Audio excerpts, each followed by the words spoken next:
요한복음 15장에 보면 포도나무와 가지의 비유를 통해 예수님과 우리 그리스도인들의 관계가 어떠한지를 말씀합니다. 5절에서 예수님은 이렇게 말씀합니다. 나는 포도나무여 너희는 가지라. 그가 내 안에 내가 그 안에 거하면 사람이 열매를 많이 맺나니 나를 떠나서는 너희가 아무것도 할 수 없음이라. 요한복음 15장 5절.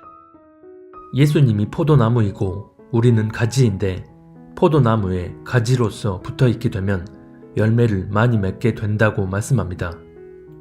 여기서 말씀하는 열매 맺는 일이 구체적으로 무엇인지에 대해 10절은 이렇게 말씀합니다. 내가 아버지의 계명을 지켜 그의 사랑 안에 거하는 것 같이 너희도 내 계명을 지키면 내 사랑 안에 거하리라. 요한복음 15장 10절. 열매 맺는 일은 바로 예수님이 말씀하신 계명을 지키는 것입니다. 즉 예수님이 말씀하신 계명대로 행한다면 그것이 바로 열매를 맺는 일입니다. 그러면 예수님이 말씀하신 계명이 무엇인지에 대해 12절은 이렇게 말씀합니다. 내 계명은 곧 내가 너희를 사랑한 것 같이 너희도 서로 사랑하라 하는 이것이니라. 요한복음 15장 12절. 예수님이 우리를 사랑하신 것 같이 우리가 서로 사랑한다면 그것이 바로 예수님이 말씀하신 계명을 지키는 것입니다.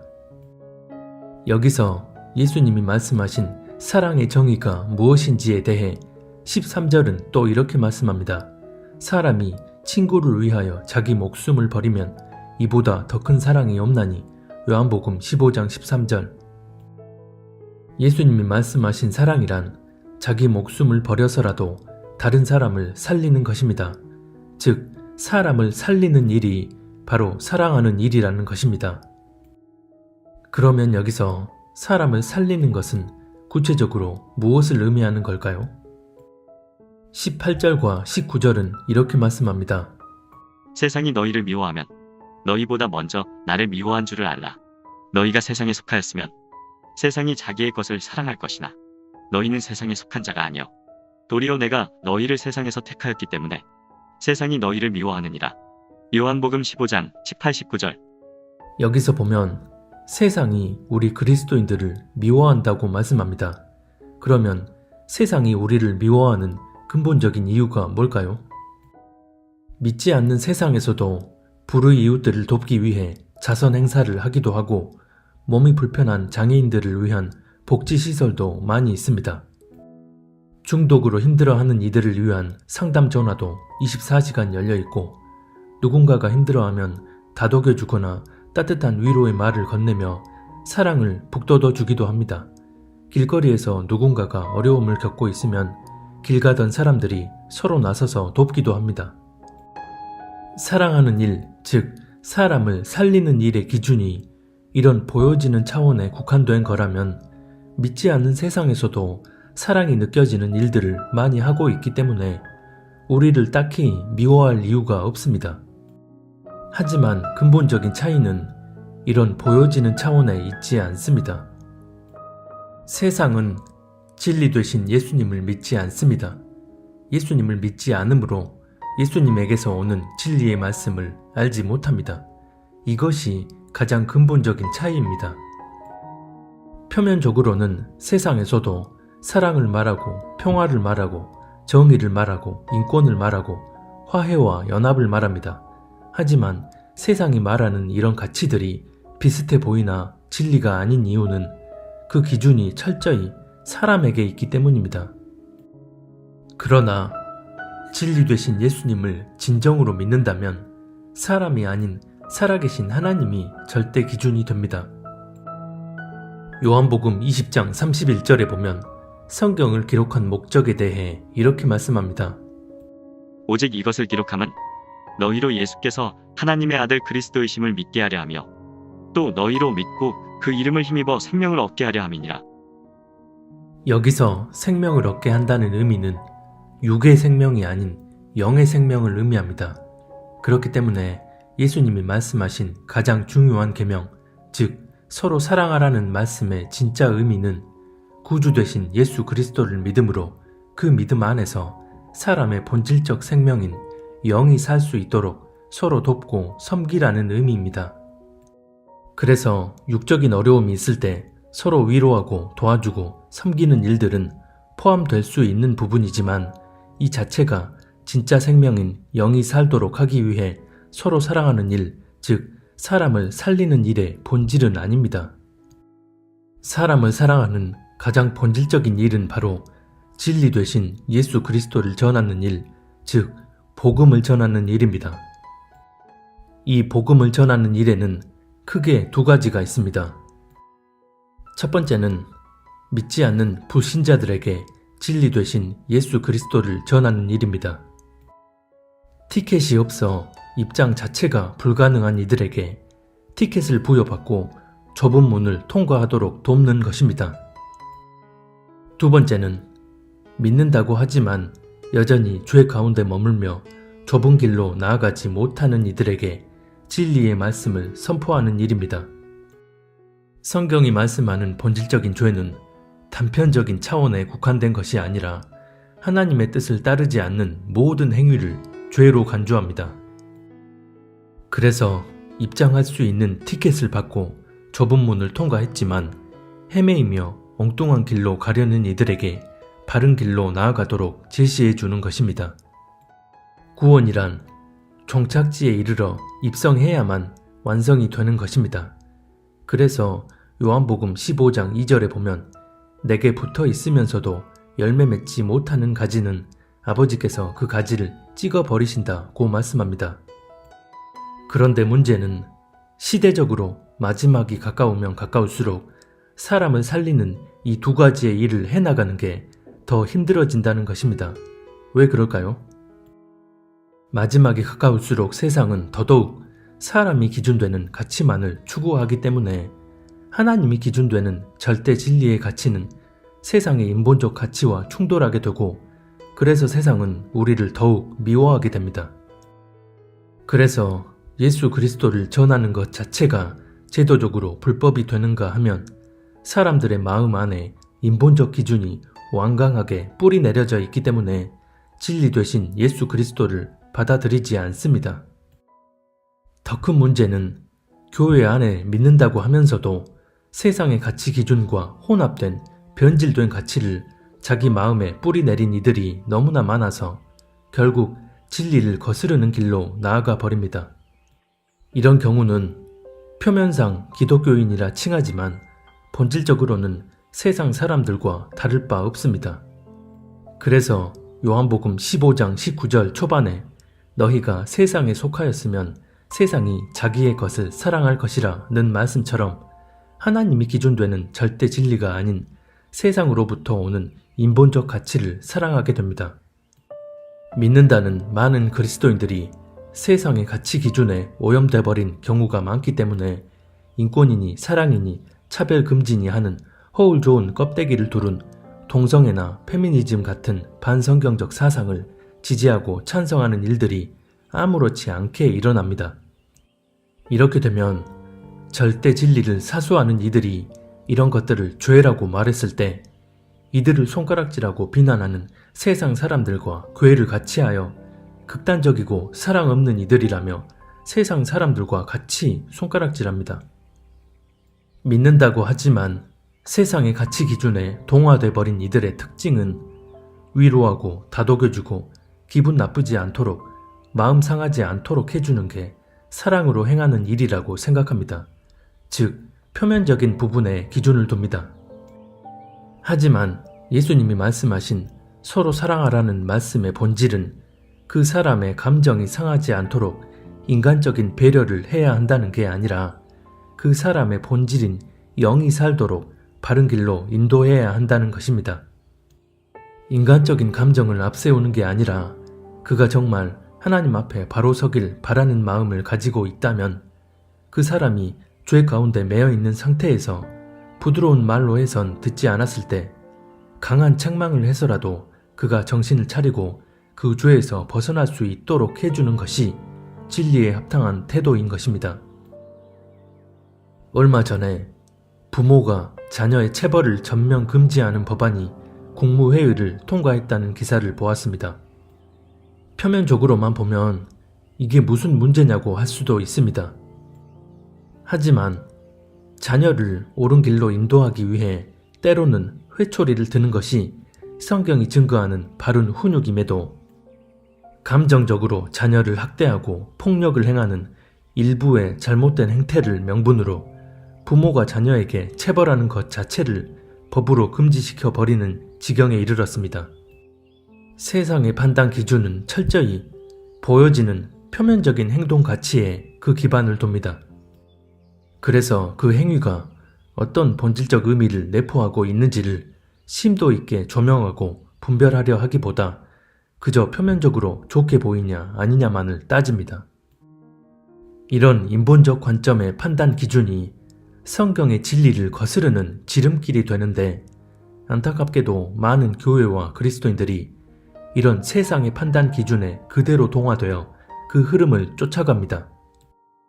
오늘날 많은 교회들을 보면 진리의 기준을 하나님 말씀에 두는 게 아니라 세상이 추구하는 기준과 동일하게 사람에게 그 기준을 둠으로써 기분이 상하지 않게 만들어주고 뭔가 훈훈한 분위기에 인간적인 감동이 더해지는 일이라면 이런 것만이 사랑을 전하는 일이고 사랑으로 하는 행동이라고 생각합니다. 하지만 이런 경우가 오히려 죄를 용납하고 진리를 거스르도록 부채질하는 경우가 많습니다. 예를 들어 동성애자들을 교회 안에 초대해서 그들을 우리가 품어야 한다며 서로 안아주고 괜찮아, 사랑이야 라는 따뜻한 말로 위로해 줍니다. 그때 동성애자들이 뜨거운 눈물을 흘리며 그 안에서 교인들과 함께 행복한 교제를 나눕니다. 이 상황을 표면적으로만 보면 아주 훈훈하고 사랑과 감동이 철철 넘치는 분위기입니다. 하지만 우리 눈에 보이지 않는 영적인 차원에선 그 죄 안에 갇혀서 헤어나오지 못하도록 사슬로 꽁꽁 묶어버리고 있는 것과 같습니다. 동성애의 경우뿐만 아니라 진리를 거스르는 다른 상황들도 여기에 무수히 많이 해당됩니다. 말씀 대신 하나님이 기준이 아니라 세상의 가치 기준이 혼합되어 사람에게 그 기준을 두게 되면 진리는 변질되어 버립니다. 갈라디아서 5장 22, 23절에 보면 화평과 희락과 온유 등 여러 성령의 열매들에 대해 말씀합니다. 보통 이 성령의 열매를 아무런 영적 기반이 없는 표면적인 차원에 무조건적으로 적용해버리는 경우가 많습니다. 그런데 이 열매들이 성령의 열매로서의 조건을 충족할 수 있는 이유는 그 열매가 맺혀질 수 있게 해주는 진리의 터가 기반되어 있기 때문입니다. 그래서 요한복음 16장 13절에 보면 성령이 임하실 때 우리를 진리 가운데로 인도하신다고 말씀하고 성령을 가리켜 진리의 성령이라고 말씀하는 것입니다. 만약 어떤 상황이 진리를 거스르지 않고 진리의 터에 기반되어 있는 상황이라면 그에 따른 열매가 화평함과 희락과 온유함이라는 외적인 태도와 모양으로 나오게 되는 것입니다.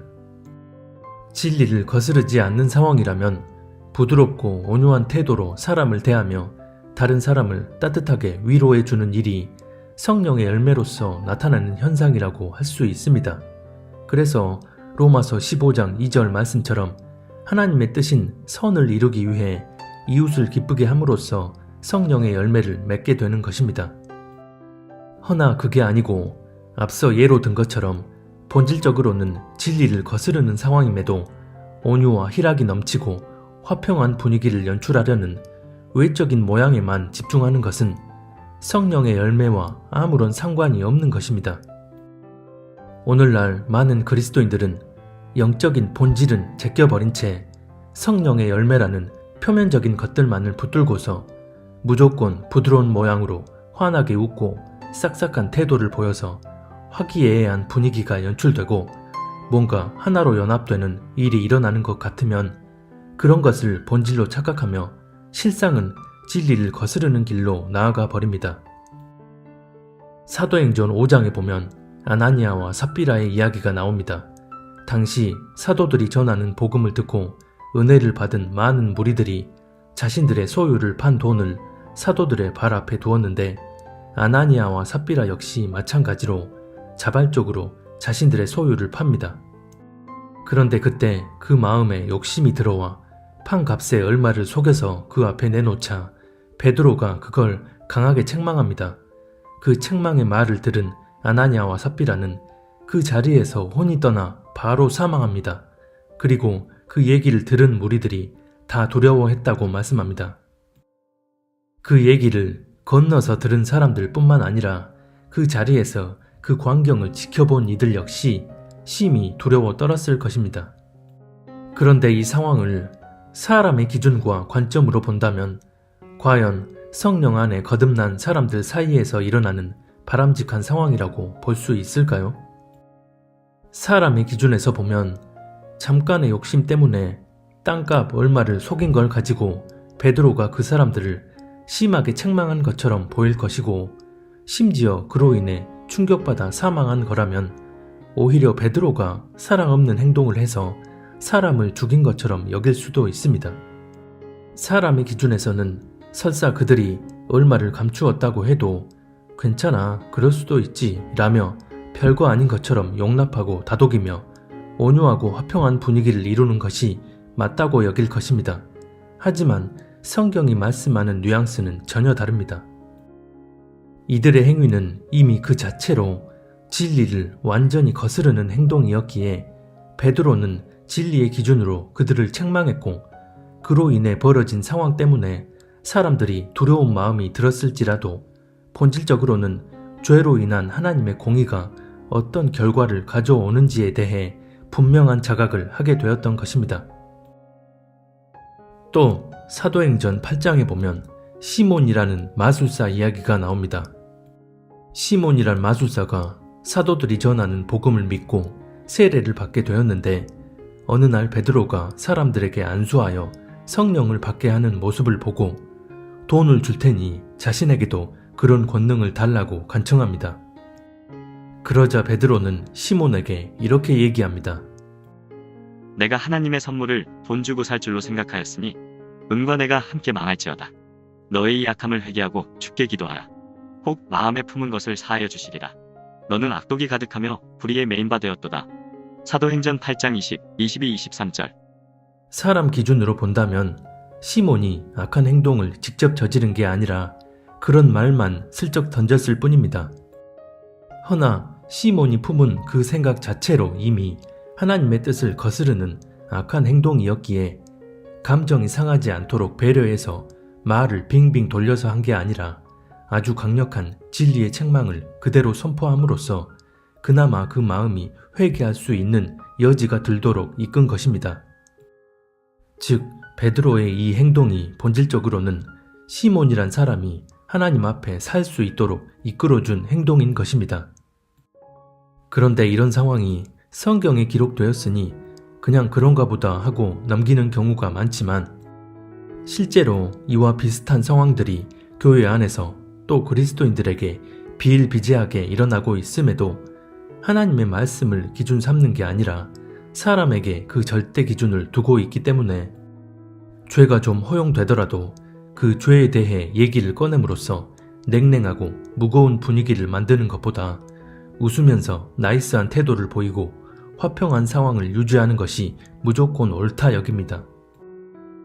기록된 성령의 열매가 어떤 상황에서 어떻게 적용될 수 있는지를 열매를 맺게 하시는 주체이신 성령의 지혜로 분별하여 그 인도함 따라 나아가려는 게 아니라 단지 성경에 기록된 성령의 열매가 이러이러하다고 하니 그걸 달달 외우고 교리화시켜서 표면적으로만 적용하게 되면 말씀을 앞세운 교리가 오히려 미혹의 통로가 되는 것입니다. 이것이 오늘날 많은 교회들과 그리스도인들에게 일어나고 있는 비극적인 현상 중 하나입니다. 갈라디아서 2장 14절에 보면 베드로와 바나바가 외식하는 행위를 하자 바울이 사람들 앞에서 이들을 강하게 책망합니다. 그러므로 나는 그들이 복음의 진리를 따라 바르게 행하지 아니함을 보고 모든 자 앞에서 게바에게 이르되 내가 유대인으로서 이방인을 따르고 유대인답게 살지 아니하면서 어찌하여 억지로 이방인을 유대인답게 살게 하려느냐 하였노라. 갈라디아서 2장 14절. 바울이 이들을 강하게 책망한 이유는 인간적인 감정 때문이 아니었습니다. 그렇게 분명한 진리의 책망을 해야만 공동체 안에서 진리의 공의를 바로 세울 수 있었기 때문입니다. 이 상황을 이렇게 기록한 후 갈라디아서 5장에서 바울은 성령의 열매들에 대해 언급한 것입니다. 고린도전서 4장과 5장에 보면 고린도 교회 안에 교만한 이들이 있다는 소식을 들은 바울이 이렇게 얘기합니다. 너희가 무엇을 원하느냐? 내가 매를 가지고 너희에게 나아가랴. 사랑과 온유한 마음으로 나아가랴. 고린도전서 4장 21절. 더 나아가 고린도 교회 안에 음행이 있다는 소식을 듣자 바울은 이렇게 얘기합니다. 너희 중에 심지어 음행이 있다 함을 들으니 그런 음행은 이방인 중에서도 없는 것이라. 누가 그 아버지의 아내를 취하였다 하는도다. 그리하고도 너희가 오히려 교만하여져서 어찌하여 통하니 여기지 아니하고 그 일행한 자를 너희 중에 쫓아내지 아니하였느냐. 고린도전서 5장 1, 2절. 진리를 거스르는 이런 상황에서는 사랑과 온유한 태도가 아니라 강력한 책망과 공의의 행동을 통해서만 죄가 용납되는 것을 막고 교회의 거룩함을 지켜낼 수 있기에 바울이 이런 말을 한 것입니다. 즉, 전체적인 말씀을 통해 볼 때 온전한 진리의 터에 기반되어 있느냐가 가장 본질이라는 것을 의미합니다. 고린도전서 13장에 보면 사랑의 정의에 대해 말씀하는데 6절에 보면 사랑에 대해 이렇게 정의합니다. 불의를 기뻐하지 아니하며 진리와 함께 기뻐하고. 이 말씀을 통해 알 수 있듯이 성경이 말씀하는 진짜 사랑은 반드시 진리에 기반된 사랑입니다. 데살로니가 후서 2장 10절에도 보면 불의하여 거짓에 미혹되는 이들은 진리의 사랑을 받지 아니하여 구원함을 받지 못한다고 말씀합니다. 그래서 본질적인 기준은 오직 진리에 합당하냐 아니냐이고 표면적인 모양이 어떠한지는 둘째 문제이기 때문에 사람들을 진리로 인도함으로써 그 영을 살리는 것이 성경이 말씀하는 진짜 사랑, 즉 진리의 사랑인 것입니다. 여기서 진리에 합당해야 한다는 말은 단순히 옳은 말만 하는 것을 의미하지 않습니다.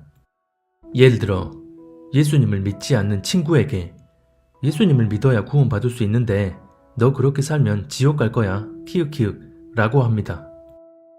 이 말 자체는 진리에 합당해 보이지만 전하는 사람의 마음 상태가 상대를 불쌍히 여기는 긍휼의 마음이 아닌 자기 감정에 의한 조롱 섞인 말이기 때문에 결국은 진리에 합당하지 않은 행위가 됩니다.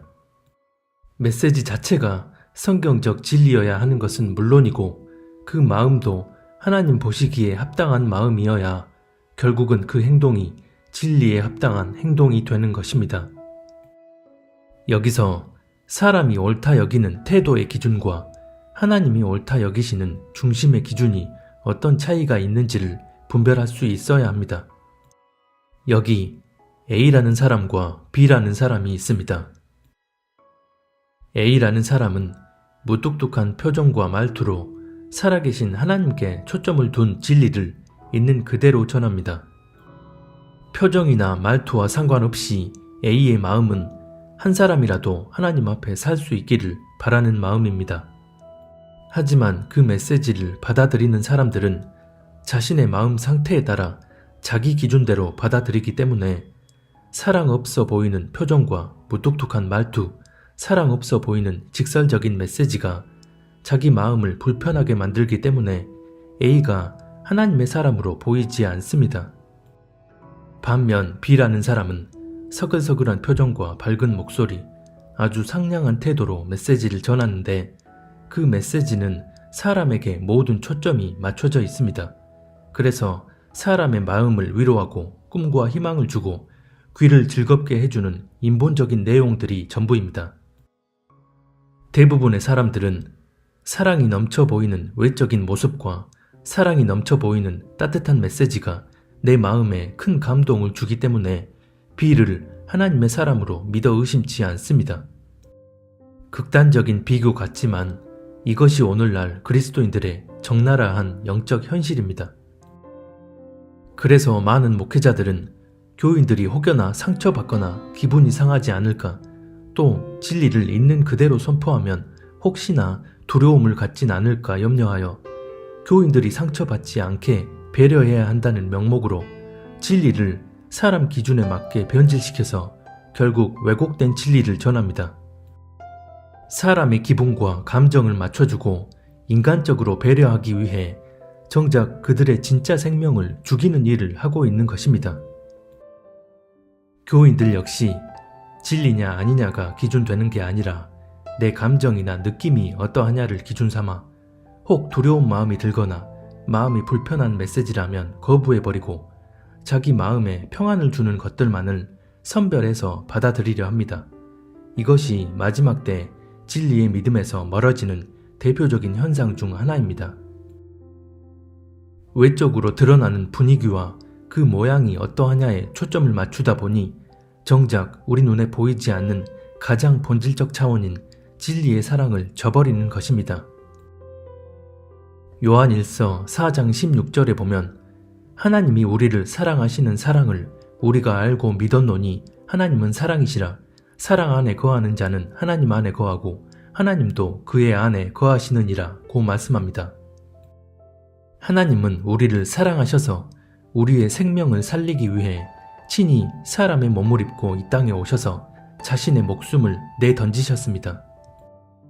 그래서 우리가 하나님의 사랑을 알고 믿는다면 반드시 그 사랑 안에 거함으로써 사람이 기준되는 인본적 사랑이 아닌 진리 되신 하나님의 뜻과 기준에 따른 진짜 사랑의 행함이 나와야 합니다. 세상이 추구하는 인본적 기준을 거스르고 끝까지 진리를 선포하며 사람을 살리기 위한 일을 감당한다면 이것이 본질적으로 하나님의 뜻을 행하는 일이기 때문에 사람을 사랑하기 위해 목숨을 걸고 주님의 계명대로 행하고 있는 것입니다.